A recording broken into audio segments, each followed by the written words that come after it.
show. Welcome to Social Media Matters.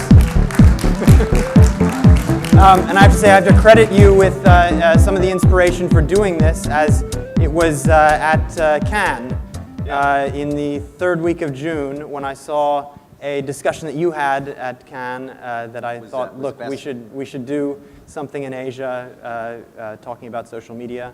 And of course, you and Renren were excellent topics. First of all, can you talk a little bit about Renren, how it's different, what is unique about it? We've had a number of platforms up here from China.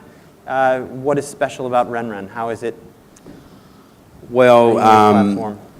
We're still the same as 1 year, 2 years ago. We're the biggest real name social network in China. The real name being emphasized because virtual name has always been the mainstay, preferred way for people to communicate. But ever since we came out, we changed a lot of that, starting from the college market. So this is the biggest real name-based social network where people tend to communicate among their friends and sharing their instances in life. I would like to say that we are recording human history digitally, and so that in the future, if Renren is still around and the profession of anthropology is still around, then hopefully 100 or 200 years later, when people do research on what Chinese people do in this period of time,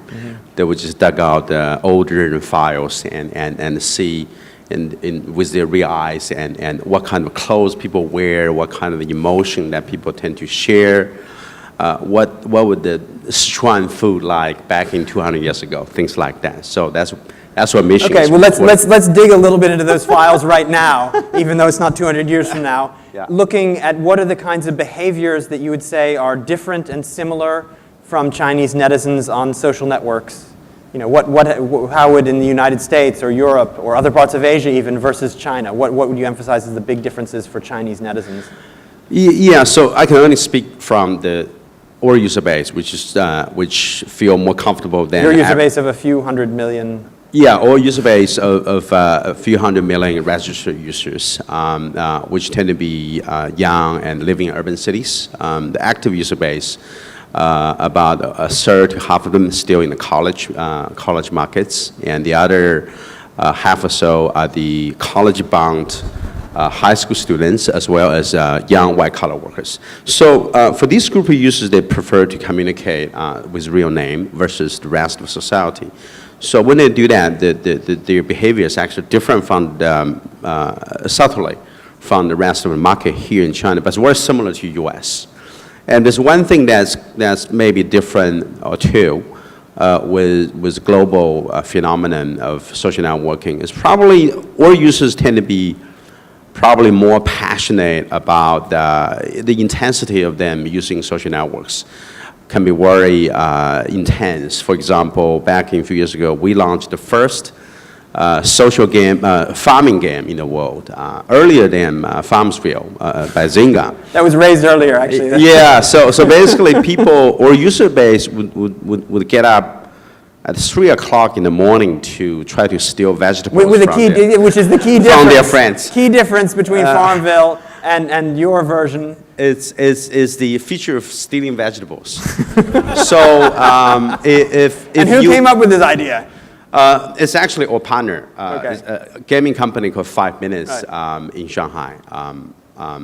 So they were the global pioneer in this. And the Chinese, the way that the Chinese tend to be a little bit shy compared with Western population. So you like stealing vegetables and shy. Those are the two different. Well, no, vegetable is actually a means of communication, right? So if you grew a lot of vegetables and nobody steal that. There's something wrong with you because you're not popular. People don't want to steal your vegetables. Nobody cares enough to steal my vegetables. Nobody cares about you to steal vegetables, yes. The more vegetable you get stolen, actually the happier. The secretively you're happier. So that's one example I could come up with. They're actually quite passionate and they can be very intensively involved in something. What about the number of friends? You know, with Facebook, it's about the same. For us, it's about 120. For active users, about 120 friends on Renren. And their interactions are similar, photos, videos? Yeah, we publish that with our quarterly earnings call after we go IPO. We typically do 3 to 4 pieces of UGC, user-generated content, per user per day. So if that user log in, it typically generates 3 pieces of user-generated content, meaning it could be a comment to a friend's photo, it could be a photo downloaded, uploaded from phone, or it could be a piece of sharing of YouTube video or their own personal videos. Phone, mobile, something that's come up throughout this conference for a very good reason. Yes. 60% of your users log on by their mobiles. Yeah, on a high day, yeah. Typically, this is another interesting, right? So, interesting fact is that typically our mobile traffic goes up a lot on the first day of the month. Because people have paid for their prepaid card and they Exactly. can afford to use the data. The high school students, which is a good part of a user base too, use WAP to still very obsolete, old-fashioned access. But nevertheless, they care about WAP. Yeah, phones. some they use that, but Wow. but we majority of that or mobile users actually use smartphones, iPhones and Android phones. But regardless of what kind of phone they use, because they got log on in so much, some of them used up their quota toward the end of the month. And they will log back on the first day of the month violently. Got my pocket money. Yeah, so actually for a smart advertiser, they could actually choose to advertise Time the waves, on the right. first day of the month on mobile. They get big bang for the buck. Certain social networks have faced a challenge, monetizing mobile. Yeah. Have you looked to monetize mobile? Do you see it as a place where you can monetize?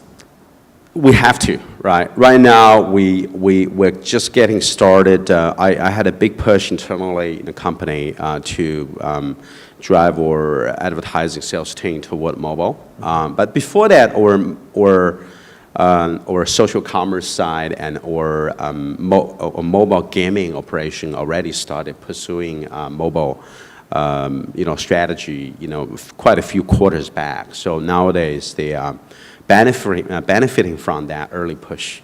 The issue with mobile advertising, I don't think is about the inventory issue. There's a lot of inventory for us. I mean, more than half of that daily basis, daily wise, is from mobile. But not that many. I think the traditional advertisers, there's a mismatch of impedance in terms of speed that people move, right? Because we're in the internet industry, we're already moving faster than a typical traditional industry. And then once we move to mobile, the speed of movement become 2 or 3 times faster. So you do have that mismatch of availability of technology and the inventory, but not enough brave trial behaviors coming from the advertiser base, because the advertising planning is by year. Okay, I'm bringing... Our business planning is by quarter. Okay, if I bring you the bravest advertiser, maybe sitting in this room, what would you propose? What do you think would be their most effective way to use a mobile platform?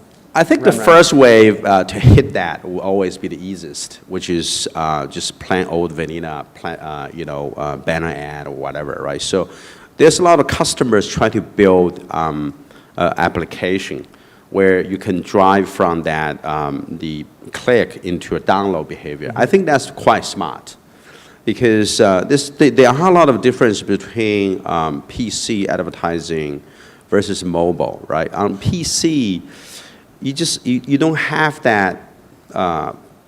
You typically do not ask your consumers that click on your ad to download a piece of software on PC. But on mobile, I think that's a very smart way for people to do business, because especially for like e-commerce companies, I mean, there's no doubt we benefit a lot from the mobile or group buying, benefit quite a bit from that. But wouldn't this be driving people away from your app if you're asking them to download something else? Doesn't matter. Only a small, just like PC advertising, only a small percentage of people actually click on that, right? So that's still a minority of the behavior, right? So we don't worry too much about that. I mean, it's the same issue on PC, right? People click ads, they get diverted to another web page. So it's the same issue. But I think that have a mobile app to get keep the relationship going with the consumer is very smart. I saw quite a few. For instance, I think the Air China is doing that. They're promoting their mobile client very intensively. Social media and business. We are sort of talking about that by default, but this is also obviously the theme of this entire conference. How deeply is social media become ingrained in business in China? I overheard some, there are quite a few business leaders who's becoming media sensations because I think they probably spend more than 50% of the time on social media. Care to name names? I think you can make some very educated guess, so I think. So if your business is doing well, at least build your social media profile. I think that's very smart for them to do, right? Because some of them are relatively newer generation internet companies trying to compete with incumbents, and they're very smart in the sense that they use that new weapon as a way to compete. So actually, I gave that advice to one of our board member who's a traditional business person. I said, you need to embrace social media and social networking to help you do marketing.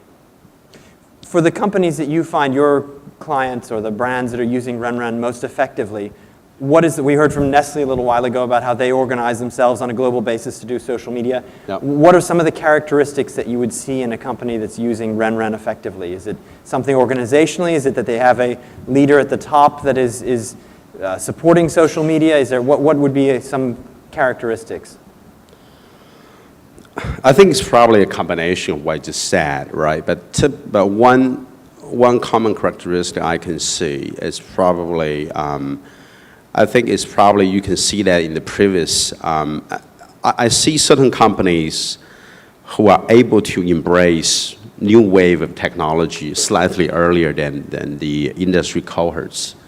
So if they have done it before with, say, internet, when internet was new, if they have done it early when social networking was new, then most likely they're also earlier adapters than their industry cohorts on mobile social networking and location-based services to facilitate more offline traffic, so on and so forth. So basically, it's really about their organization and the culture to be able to move faster. I mean, in our case, I think that's worthwhile emphasizing is that our industry, is a good percentage of people already moving into mobile part of a business, right? My goal is to have 50% of the people moving to mobile part of a business, starting from 10% about a few quarters ago. My goal is to move 50% of them. So 50% of your employees should be working on mobile. On the mobile related. It was 10% less than a year ago. Yes.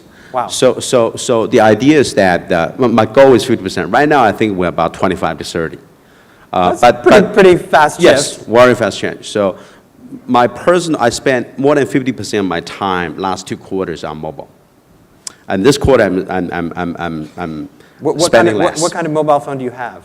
I have a Galaxy, and also have an iPhone.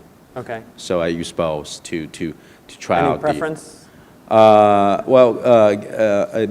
Samsung is my main phone, Okay. and an iPhone is my testing bed for new applications. Because iPhone has a bigger ecosystem where a lot of companies decide to launch iPhone app first. Interesting. But going back to your question is that I think that so when people are moving into mobile, the pace of change and innovation just accelerated. So I think that there's a mismatch right now in terms of pace with the mobile internet industry versus the advertising customer base. Right. Was still the pace, the mismatch now become bigger. And meaning that the clients are not brave enough to spend the money in mobile, or? The speed of movement. So it's really fast for us, right? You're changing a huge portion of your workforce to, Yes. to mobile, and you're not seeing that shift reflected elsewhere. That's one thing. And also, for those 30% of people who move to mobile already, you can see their metabolism going up by twice, right? So they work faster. They and harder. do things faster. Same salary though. Higher salary too. Higher salary. You can't believe how expensive it is to hire an iPhone engineer nowadays. It's getting very hefty now. Right. I heard that the iPhone engineering price is lower than it's lower in other more developed countries, such as Argentina.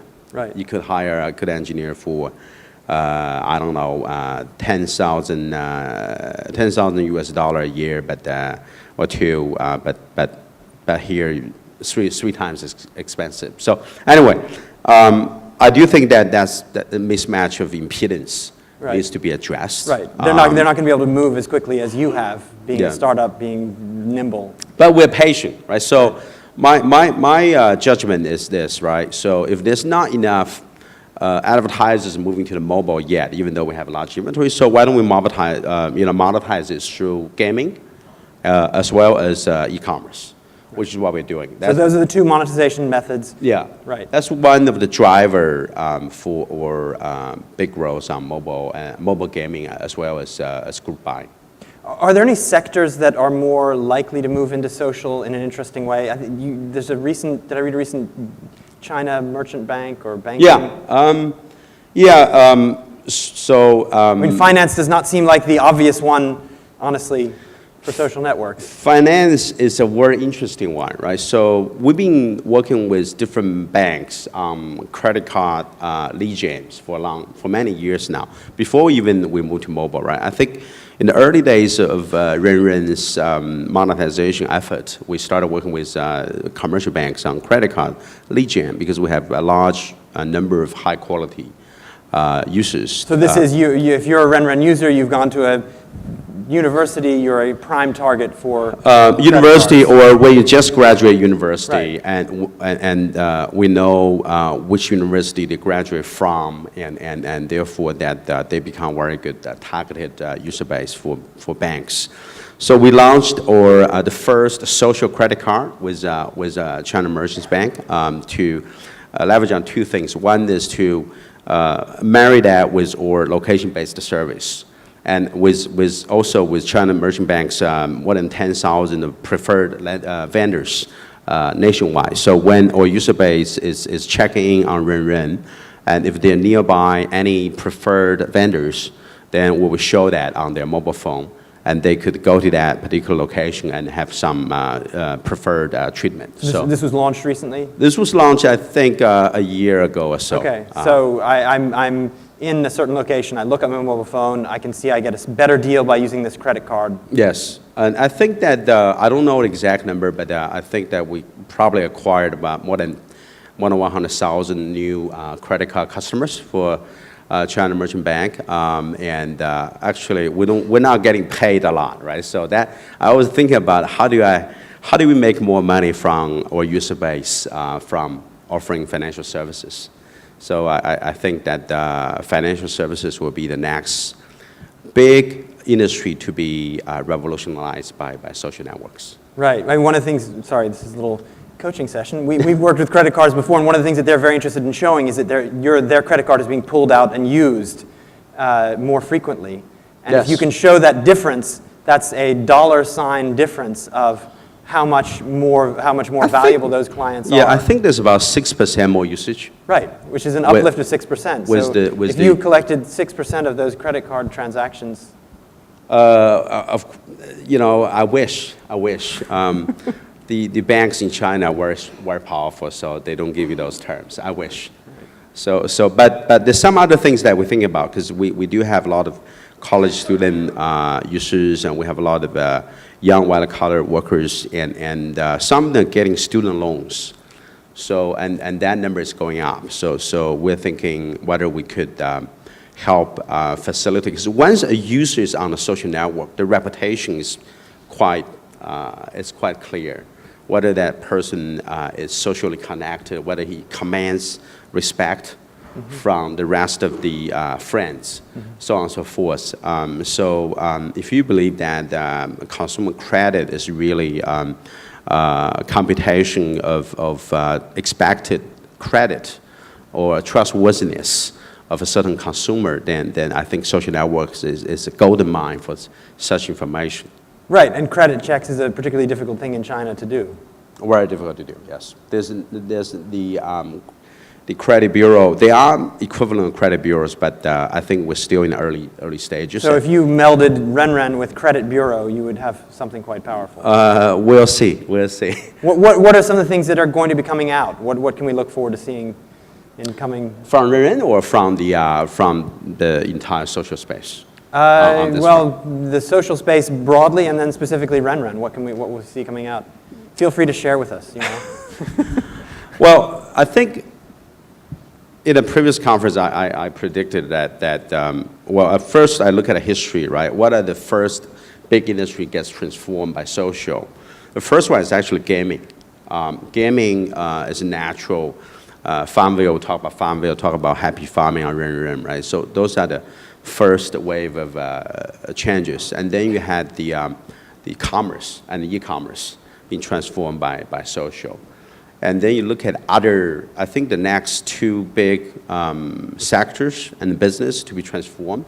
One is financial sector, especially related to consumer credit, as well as education.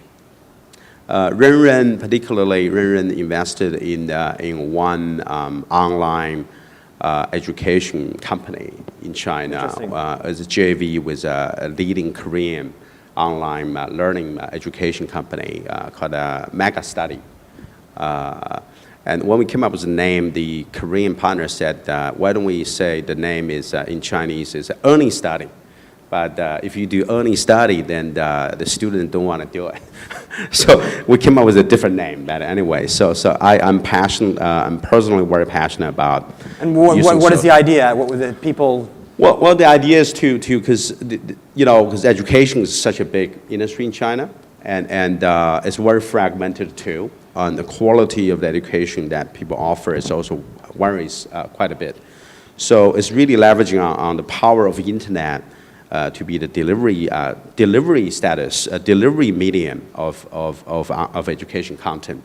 On the other hand, using social networks to lead gen, obviously, but secondarily, maybe using social networks to keep the interest strong and to make study not an individual effort, but a group effort, interactive effort. There are quite a few global startup companies doing different pockets of that. So education you see as a major thrust forward in the future? I think it's a big industry that's going to be transformed by social networks. Interesting. What about upcoming changes, news for what's coming out of Renren? Give us a sneak preview.